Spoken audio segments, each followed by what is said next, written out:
Hello बच्चों, मैं sir Lalit, American Lalit academy. जैसे कि आपको पता ही है कि आजकल का जो समय चल रहा है वो कोरोना वायरस का समय चल रहा है और इसने बहुत कुछ बदल दिया है। 2020 जो शुरू हुआ उसने हमारे जीवन पद्धति को पूरा चेंज कर दिया है, चाहे वो स्टूडेंट हो, चाहे वो जॉब वाले बंदे हों, चाहे वो सेना हो, चाहे वो डॉक्टर्स हों, कुछ भी हो, सब पर उसका इफेक्ट पड़ा है कुछ ना कुछ।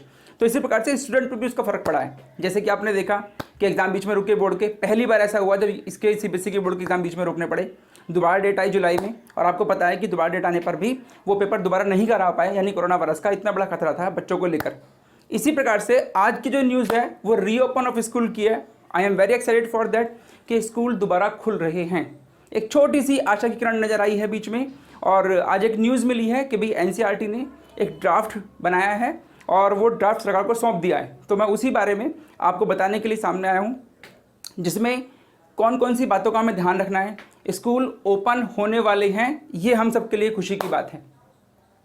अब स्कूल जब ओपन होंगे तो पेरेंट्स को बहुत चिंता थी, लगातार एक माहौल बन रहा था पेरेंट्स का कि भाई स्कूल ओपन हो या ना हो, हम बच्चों को नहीं भेजेंगे। लेकिन मैं उनके लिए बता दूं कि वो जो ड्राफ्ट गवर्नमेंट ने बनाया है, एनसीईआरटी ने बनाया है, उसमें सबका ध्यान रखा है कि स्कूल कौन से रूल फॉलो करने होंगे, स्टूडेंट जब स्कूल जाएंगे तो उसमें कौन से रूल फॉलो करने होंगे, ऑड इवन क्या है, किस तरीके से बच्चे क्लास में बैठेंगे, सोशल डिस्टेंसिंग कैसे पालन होगा, इस वीडियो में मैं सब कुछ बताऊंगा आज आपको। तो इसलिए पेरेंट्स से भी मैं कहना चाहूँगा कि अब उन्हें चिंता करने की कोई ज़रूरत नहीं है। हम विद प्रूफ आज वो जो एनसीईआरटी ने ड्राफ्ट गवर्नमेंट को सौंपा है वो ड्राफ्ट क्या है, और जल्दी ही हमें खुशखबरी मिलेगी स्कूल रीओपन होने की। तो मुझे लगता है कि 15 अगस्त से स्कूल खुल जाएंगे। किस चरण में खुलेंगे, फर्स्ट शैल में कौन से खुलेंगे, सेकंड चरण में दूसरे कौन से खुलेंगे, कौन सी क्लासें ओपन होंगी, छोटे बच्चे कब स्कूल जा पाएंगे, इन सब बातों के लिए आइए चलते हैं लैपटॉप पे और देखते हैं स्कूल कब ओपन हो रहे हैं। तो बच्चों, अब हम आ गए हैं लैपटॉप स्क्रीन पर। जैसे कि आप स्क्रीन पर देख रहे हैं, रीओपन स्कूल। एनसीईआरटी ने सरकार को सौंपा ड्राफ्ट गाइडलाइन, खुले मैदान में क्लासेस लगाने का दिया सुझाव। अभी एक ड्राफ्ट तैयार किया है जिसमें ये ध्यान रखा गया है कि बच्चों की सेहत का ध्यान रखें उसमें, और जो एक लंबे टाइम से मैंने बताया था जैसे आपको भी कि पेरेंट्स के मन में डर था कि वो स्कूल बच्चों को भेजेंगे तो कोई दिक्कत ना हो जाए, इसलिए एक ड्राफ्ट बनाया है और उसी के बारे में मैं आपको दिखाने के लिए लैपटॉप पर आए हैं। चलिए देखते हैं। जैसे कि आप देख रहे हैं, reopen school draft plan, draft guideline plan के तहत एक कक्षा के 30 से 35 स्टूडेंट्स को ही बैठने की अनुमति होगी। स्कूल आने के दौरान सभी बच्चे और दूसरे लोगों की स्कैनिंग होना जरूरी होगा। अब ये सारी बातें डिटेल में क्या हैं, आइए समझते हैं इसको। स्क्रीन पर आप देख पा रहे हैं रोल नंबर के आधार पर लगेंगी क्लासेस। चलिए शुरू करते हैं इसको। नई दिल्ली लॉकडाउन के चलते स्कूल कॉलेज काफ़ी समय से बंद हैं, हम सबको मालूम है, इसलिए इन्हें दोबारा रीओपन खोले जाने के पर लगातार विचार विमर्श चल रहा है। मगर कोरोना काल में स्कूलों को संचालन किस तरह से हो और बच्चों को संक्रमण का खतरा भी ना हो, सरकार के लिए ये बहुत बड़ी चुनौती है। इसी सिलसिले में एनसीईआरटी ने एक ड्राफ्ट गाइडलाइन तैयार किया है जिसे सरकार को सौंपा गया है। इसमें कक्षाएं किस तरह से संचालित की जाएं, इस पर कई सुझाव दिए गए हैं। अब जब ये अप्रूवल होगा इसका तब हमारे पास लागू होंगी ये, लेकिन ये लगा रहा है कि 15 अगस्त के आसपास से फर्स्ट जो एक स्पेल कह सकते हैं या चरण कह सकते हैं उसमें स्कूल खुल सकते हैं। चलिए आगे बढ़ते हैं। मीडिया रिपोर्ट के मुताबिक एनसीईआरटी के ड्राफ्ट प्लान में स्कूलों को दोबारा खोलने पर बच्चों, पेरेंट्स और टीचरों के लिए किन बातों का ध्यान रखना जरूरी होगा, इस बात पर फोकस किया गया है। ड्राफ्ट में कहा गया है कि स्कूल खुलने के बाद रोल नंबर के आधार पर कक्षाएं चलाई जाएं, मतलब यहाँ ऑड इवन फार्मूला लागू किया जा सकता है। अब ये फार्मूला क्या है ऑड इवन, आओ समझते हैं। एक बात इन्होंने ये भी कही है, हालांकि अभी गर्मी चल रही है लेकिन फिर भी इन्होंने कहा है कि अगर पॉसिबल हो तो खुले मैदान में क्लासेस लगाएं, क्योंकि वहाँ सोशल डिस्टेंसिंग का पालन ठीक से हो सकता है। एनसीईआरटी ने सुझाव दिया कि अगर कक्षाएं खुले मैदान में लगाई जाएं तो इससे सोशल डिस्टेंसिंग का पालन बेहतर तरीके से हो सकेगा, क्योंकि कक्षाओं में जगह सीमित होती है। ऐसे में बच्चों के बीच ज़्यादा दूरी रखना मुमकिन नहीं हो पाएगा। इसके अलावा स्कूल पहुंचने के समय में गैप रखने का भी प्रस्ताव रखा गया है। प्लान के अनुसार स्कूल पहुंचने में कक्षाओं के हिसाब से 10-10 मिनट का अंतराल रखना बेहतर हो सकता है। मतलब आपने एक कक्षा को 9th को बुलाया, सपोज करो 8 बजे, तो फिर जो 9th क्लास है या उसकी जो हाफ क्लास है उसको बुलाएंगे 9:15 बजे या 8:15 बजे, यानी कि जो टाइम दिया उसमें 10 मिनट का गैप हो सकता है, जिससे कि थोड़ा गैदरिंग ना हो और भीड़ ना हो।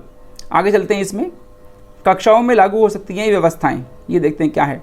एनसीईआरटी के ड्राफ्ट गाइडलाइन के मुताबिक स्कूलों को दोबारा खोलने पर कक्षाओं के संचालन में बदलाव किया जा सकता है, जिसमें हर क्लास के स्टूडेंट के बीच 6 फुट की जरूरी दूरी होनी जरूरी है, जबकि एक कमरे में 30 से 35 बच्चे ही बैठ सकते हैं। क्लासरूम के दरवाजे खिड़कियाँ खुली रहेंगी और एसी नहीं चलेंगे। ये एक इंपॉर्टेंट बात है जो ड्राफ्ट में कही है उन्होंने, एसी नहीं चलेंगे। इसके अलावा कमरे रोजाना सैनिटाइज भी किए जाएंगे और मॉर्निंग असेंबली नहीं होगी। एजुकेशनल फंक्शन जैसा कोई आयोजन नहीं होगा, मतलब गैदरिंग वाला कोई काम नहीं होगा। ये सब बातें ड्राफ्ट में लिखी गई हैं जो स्कूल फॉलो करेगा। और देखते हैं बच्चों के लिए क्या ज़रूरी है। गाइडलाइन के तहत बच्चों को स्कूल में ऑड इवन के आधार पर बुलाया जाएगा। अब ऑड इवन आपको समझ में आ रहा है? ऑड इवन का मतलब होता है जैसे एक क्लास में 40 स्टूडेंट्स हैं तो 20 स्टूडेंट्स को आपने एक दिन बुलाया और अगले 20 स्टूडेंट्स को अगले दिन बुलाया, यानी 50% स्टूडेंट्स को आप बुला सकते हो। या फिर इसमें एक और भी उन्होंने ऑप्शन दिया है कि आप स्कूल को 2 शिफ्ट में चलाइए, मॉर्निंग भी और इवनिंग भी। कुल मिला के कहने का मतलब ये है कि गैदरिंग नहीं करनी है, भीड़ इकट्ठी नहीं करनी है। बच्चों के लिए ज़रूरी होंगी ये चीज़ें। गाइडलाइन के तहत बच्चों को स्कूल में ऑड इवन के आधार पर बुलाया जाएगा, लेकिन उन्हें रोज़ाना होम असाइनमेंट देना होगा, जबकि क्लास में बच्चे सीट न बदलें इसलिए डेस्क पर नाम लिखना होगा। स्कूल में प्रवेश से पहले छात्रों और स्टाफ की स्कैनिंग भी होगी। स्कूल के बाहर खाने पीने के स्टॉल नहीं होंगे। ये सब जो गाइडलाइन है उन्होंने बच्चों की सेफ्टी के लिए दिए हैं और ड्राफ्ट में रखा है इन सबको। इसके अलावा बच्चों के लिए कॉपी, पेन, पेंसिल या खाना शेयर करने की भी मनाही है। आगे देखते हैं अब स्कूल को क्या फॉलो करना होगा। गाइडलाइन के अनुसार स्कूल प्रबंधन को भी कुछ चीज़ें ध्यान में रखनी होंगी। इसके तहत उन्हें चिकित्सा, सुरक्षा, सफाई व्यवस्था का ध्यान रखना होगा। उन्हें पेरेंट्स को भी देनी होगी जानकारी जो उन्होंने उस सब चीज़ों के लिए अरेंजमेंट किया है बच्चों के लिए। साथ ही पेरेंट्स टीचर मीटिंग नहीं होगी, ये ऊपर भी आ चुका है। अगर किसी स्कूल का हॉस्टल है तो उसमें 2 बेडों के बीच में 6 फुट की कम से कम डिस्टेंस होगा। तो बच्चों ये सब जो जानकारी है आपके लिए है, और जो गवर्नमेंट है, जो एनसीईआरटी है या स्टाफ है, स्कूल है, वो सब आप ही के लिए है और आपकी सेफ्टी का पूरा ध्यान रखने के लिए बात सारी चल रही है। हमें पता है कि लंबे टाइम से आप लोग घर पर हैं और ऑनलाइन पढ़ रहे हैं, लेकिन ऑनलाइन पढ़ने पर अगर मैं अपनी बात करूं तो ऑनलाइन पढ़ने पर थोड़ा सेटिस्फेक्शन नहीं होता, ना पढ़ाने पर ना बच्चों के पढ़ने पर। बहुत सारे पॉइंट ऐसे हैं जो रहते हैं, क्लियर नहीं हो पाते हैं, वो फेस टू फेस या फिर मैं कहूँ कि ट्रेडिशनल टीचिंग में ही पूरे हो पाते हैं। तो हम उम्मीद करते हैं कि जल्दी स्कूल खुलेंगे और 15 अगस्त के आसपास फर्स्ट चरण के जो पहले चरण के स्कूल खुलेंगे, उसमें 9th 10th है या 11th 12th खुलेगा, वो देखते हैं इसमें। तो आप तैयार हो जाइए मेंटली भी और फिजिकली भी।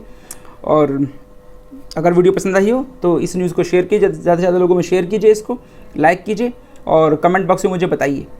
अब आप मुझे इंस्टा पे फॉलो कर सकते हैं। धन्यवाद।